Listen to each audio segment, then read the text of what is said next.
Hello there, and thanks again for listening to another episode of the Impulsive Thinker podcast. I'm your host, Andre Brisson. I'm very excited here to have a chat with my friend Warren Berry from Instinctive Solutions as my first 2022 interview of the year. Hey, Warren, how are you doing today? I am doing extremely well, and I'm equally distracted to be here. After take 3 to start, right? Before we get going, explain yourself to our listeners what you do. And we've met through the Colby world about how identifying people's strengths and having them work to their strengths is important and key. Yeah, absolutely. Thanks, Andre. This is exciting. This is my first recorded podcast as a guest in 2022, so I am actually equally excited to be here. Yeah, exactly. So that's a good point, Andre. And with my company, Instinctive Solutions, we did meet through the Colby world, and we also have a mutual sort of alliance with Strategic Coach out of Toronto as well. Mm-hmm. And I was asked the other day, sort of, what do I do? And my answer was, I help companies solve very expensive people problems. And it's really all about getting the right people in the right place in organizations. And as a leader, as an owner, as a manager, of really helping set people up for success versus setting people up for failure. And it's what's really interesting, and we talk about, get into the Colby world, but it's talk about the cognitive aspect of the mind, and it's our instincts, and it's our problem solving strategy. Mm-hmm. And so when we're looking at bringing, having people in an organization, you can find out that they may be really smart, they may be have good skills and experience, and they have good values, and they have the good attitude, and that's all great. And so far, you checked off all the boxes of the perfect hire. And then you realize about 6 to 8 months later that you hired an ogre, and you have no idea why that happened. How did this go sideways? And this becomes part of that aspect of, finding out, how do they actually take action? How do they problem solve? And why do they do what they do? And this is a part of the mind that we measure. And so when you're building a corporate team or an organization, of making sure that the people that what you have them doing in their role matches what their natural strengths are. So that basically at the end of the day, they can be successful, you can be successful, you have less health issues, you have better productivity, and all those kind of things like that come out of that. So that, in the end of the day, is my world. Okay, so let's keep going on this track here. I really like to turn to very expensive people problems. So as an entrepreneur, we have to come to that point. If you started up your own company, either you started alone or with a partner, but that means you both did everything. So at one point, if you're going to grow and you want to grow, you need to hire people.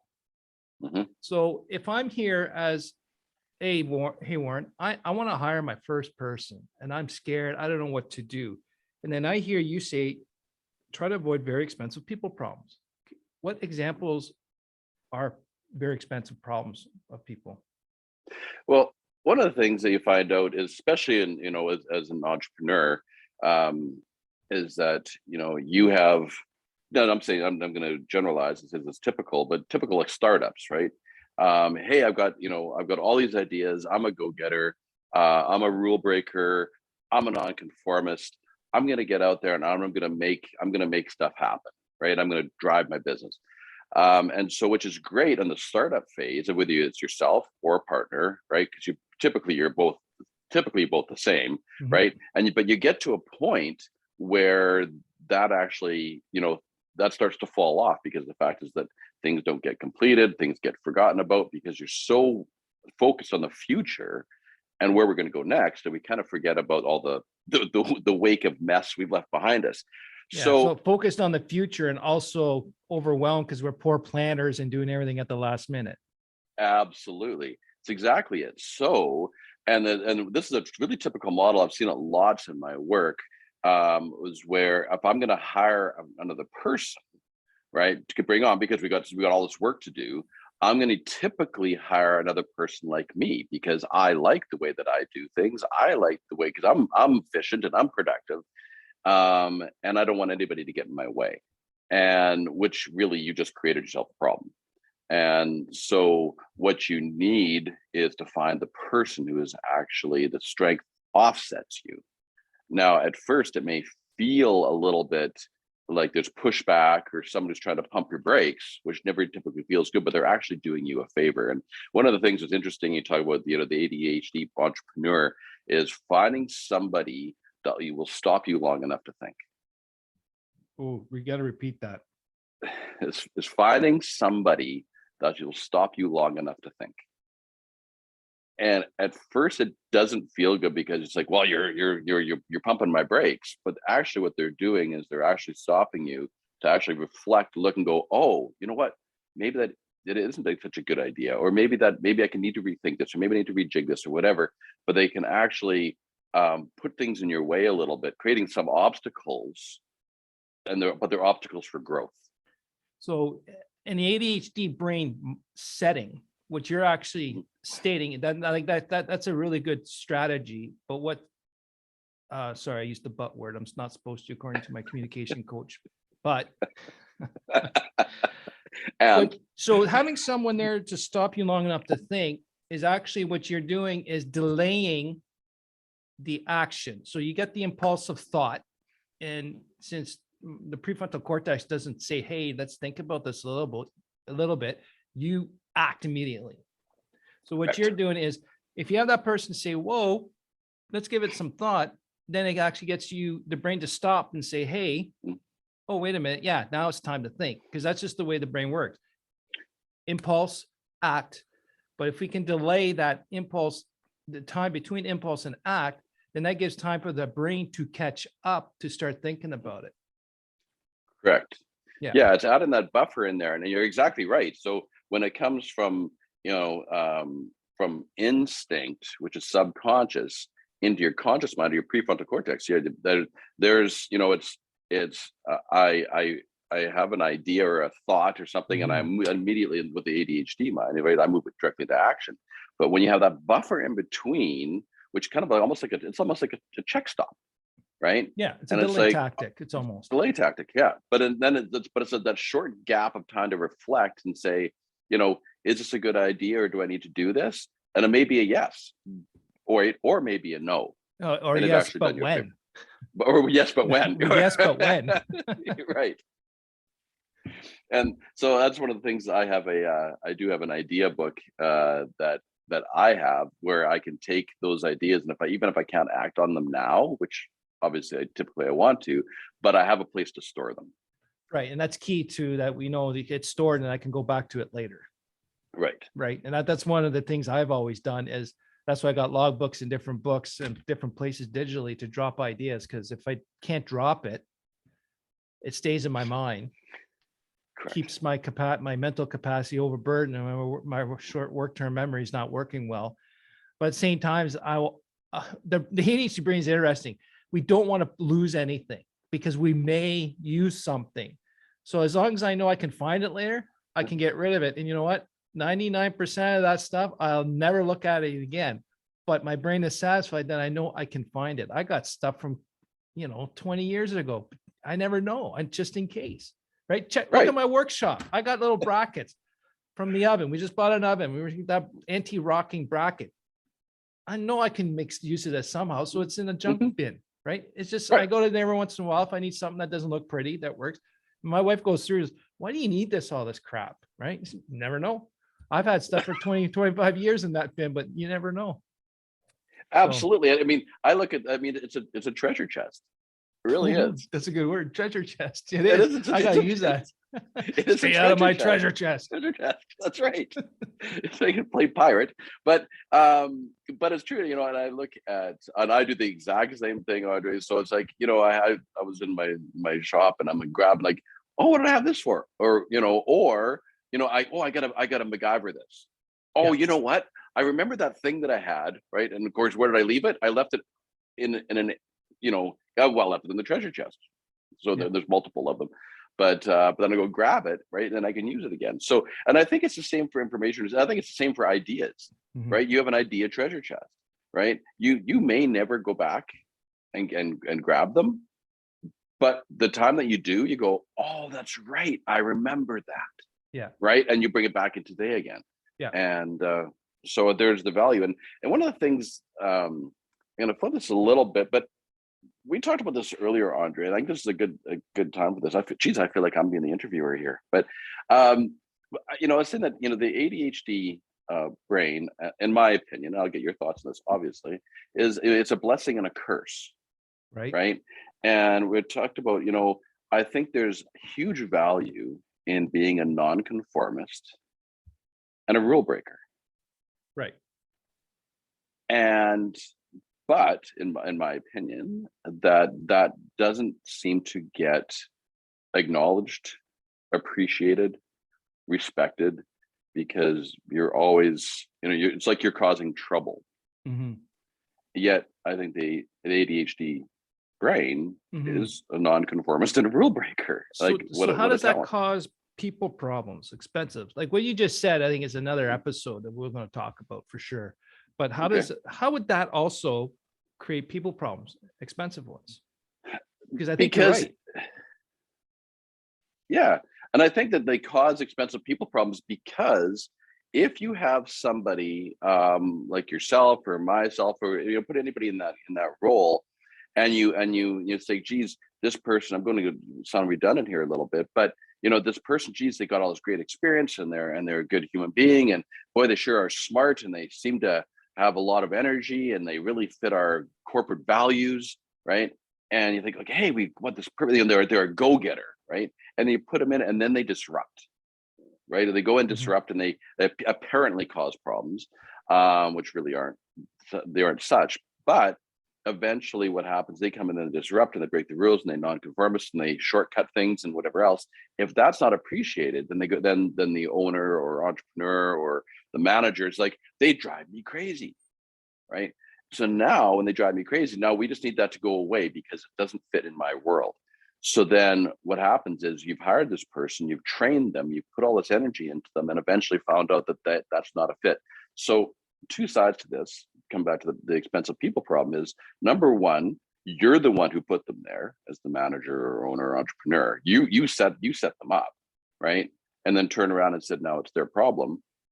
But now you spend all this time and energy and money into training them and hiring them and getting them on board. And now it's not working. So now you have to get rid of them. And then you have to go back and do it again. Yeah. That's a very expensive people problem. And painful. Like at the time of recording, I think for the engineering company I have, I think every time I hire one person, it's $17,000 minimum. And then it could be up to closer to 25,000 by the time you train them all. And I've had a few leave after 3 weeks, right? There's 25 grand out the door. Right. No revenue generating, and in engineering world. And then in a lot of different company types, like engineering consulting, manufacturing, certain places, like maybe I'm not too sure about tech, but for engineering, like it takes a year before someone becomes profitable. So different industries have 1 year, 2, 3 years, 6 months before they become profitable, right? Or if, like for me, engineering, 1 year, that person will be breaking even in cost. Right. By year 3, they're actually going to make us money. Right. So now going back to what you're saying is, I hire somebody, and 3 weeks later, a month later, they're out the door. There's 25 grand, right? Number one, where do you recoup that cost? Yep. You can't. And right. And if that happens in multiple times, because you think what you think you want isn't really what you want.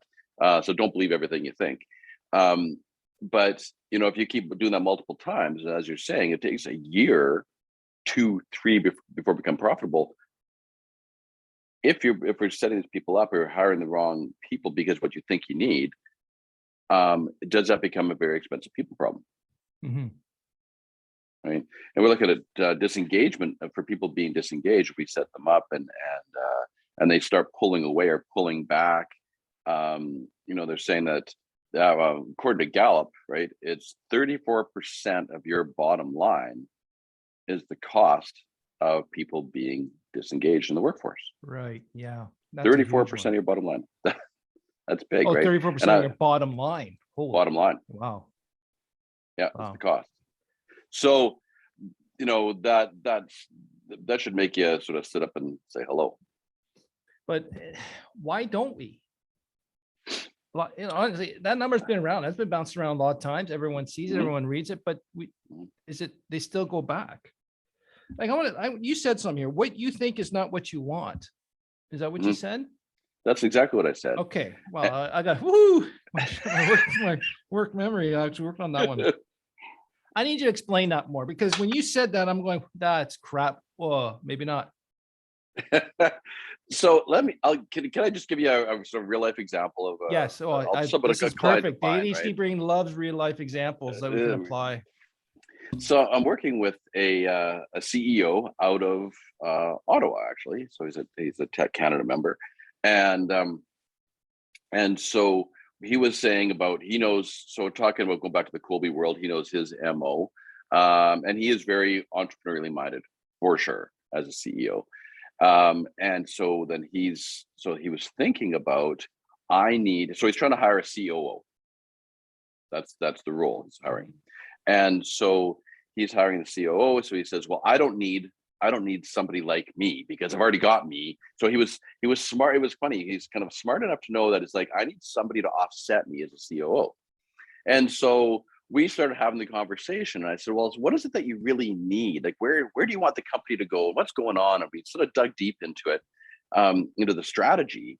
And so what was interesting is he was going to work hard to find somebody that was opposite of him and in situations that would be good.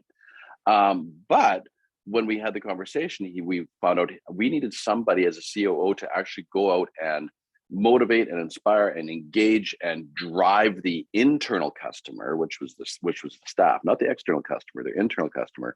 So we actually really needed somebody like him to be on the inside, to be the entrepreneur for the team. Yeah. What he thought he needed originally wasn't what he needed. Yeah. And that's a common failure of thinking for entrepreneurs. I think it comes back to, you're always trying to hire you again. Right. Yeah. Yeah. And I think that's very key, because what he actually did was he hired someone to do the things he doesn't want to do or is not good at. Right. And to me, those two are related. If you don't want to do it, don't like to do it, you're not good at it. I agree. Right? Like for me, it took me way too long in engineering to realize that I am not a manager. Manager makes me so mad and frustrated, and have to babysit everyone. It was just not this. It's a skill I'm okay at, I'm good at, but I hated it, and it really was not good for morale. So I got a manager, right? And that's the one thing I'm really pushing on this podcast. And like me and you, Warren, are on the same page about this, is you need to identify what you're good at. What is your sandbox? And it's a small sandbox. It's not big. You don't need to know everything or figure out how to do everything. Do what you do best. Know what your strengths are, what you're good at, and gives you passion, and hire everyone else that doesn't, I got a bookkeeper. I don't like bookkeeping. I know it. I understand it. I think everyone needs to understand bookkeeping. Yep. I don't like answering the phone. So we got admin, right? I don't like doing engineering calculations anymore. So I hire younger engineers, right? Right. I help solve the complex problems. They proved that it worked. Perfect. Right. I don't need to prove it, because I already know it worked. Right. Right. So, no, I think that's a very good point. We only got a couple minutes here. Warren, do you have another quick example of a very expensive people problem that entrepreneurs should be aware of? Well, yeah, and I think it was a really good example of the guy out of Kelowna I talked to, and again, he was going to hire a salesperson, and this would have been really fascinating. So he wanted to hire the sales guy, and he says, well, he was going to replace himself, because like, this is exactly what I need. I need a guy who's going to go out and get him. And I said, well, how's business? Oh my God, he said it's just booming. We can't keep up. So I said, if you hire somebody like you to go out and do more sales, and you can't keep up to production as it is, then are you going to basically just get in your own way? Right. And I said, so what do you really need? Well, I need somebody to basically handle, take orders and manage things, whatever else. So I said, what you don't need an outside sales guy. You don't need an inside sales guy. You need an order taker is what you really need. Yeah. But he thought that I need a big, a guy to go out and drive sales. that would have been his worst mistake. He was going to hire, and that was another example of going to hire himself. So if he hires a person like that and he's a go-getter, he's actually created his own problem. And now, because the guy's making money and he's driving sales, how do you say, well, I'm sorry, but you can't do your job that way? Yeah. Like, Yeah. right? So you've created two problems, and those are very expensive people problems. Mm-hmm. And the other thing too, trying to hire your unique ability out, like try to hire someone that does what you do very well, can be problematic. That can cause Absolutely. friction. And then actually, it's not necessarily, it's more of an internal friction, because as the entrepreneur, I just replaced myself, and now I'm not doing anything. I'm not doing anything fun. My unique ability, what I'm really good at, it's been delegated out, and I'm not doing anything. Then I'm bored. And then the ADHD brain goes, you're bored. So let's start causing problems so you can solve things, so we can get things going. And I've been there. I've done it. Yeah. I'm speaking from experience here. I lost my first engineering company because of that. I got to self-managing.